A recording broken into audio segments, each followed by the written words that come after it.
श्री गणेशाय नमः। श्री सरस्वत्यै नमः। श्री गुरुभ्यो नमः। शुभं करोति कल्याणं आरोग्यं धनसम्पदा शत्रुबुद्धिविनाशाय दीपज्योती नमोस्तुते। दिव्या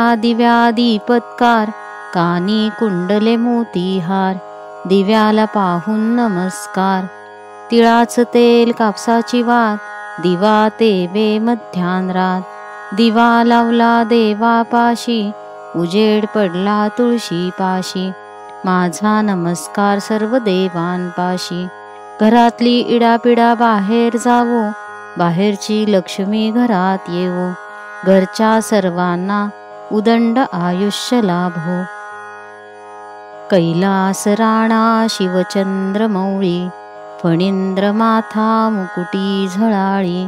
कारुण्य सिंधू भव दुःखहारी तुझ वीण शंभो मज कोण तारी।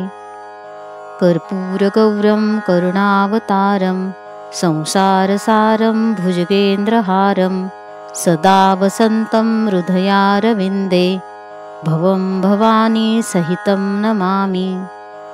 ॐ तत्पुरुषाय विद्महे महादेवाय धीमहि तन्नो रुद्रः प्रचोदयात्।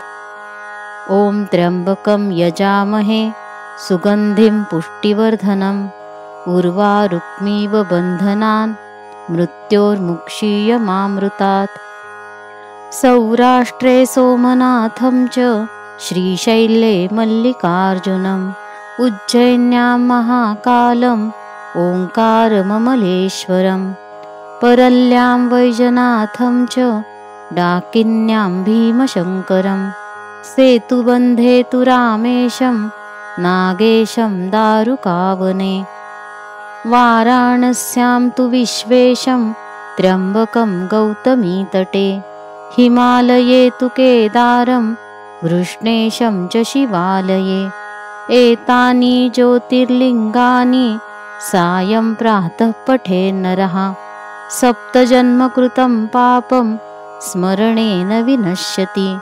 श्री सांब सदाशिवार्पणमस्तु। ॐ नमः शिवाय। ॐ नमः शिवाय। ॐ पूर्णमदः पूर्णमिदं पूर्णात् पूर्णमुदच्यते पूर्णस्य पूर्णमादाय पूर्णमेवावशिष्यते।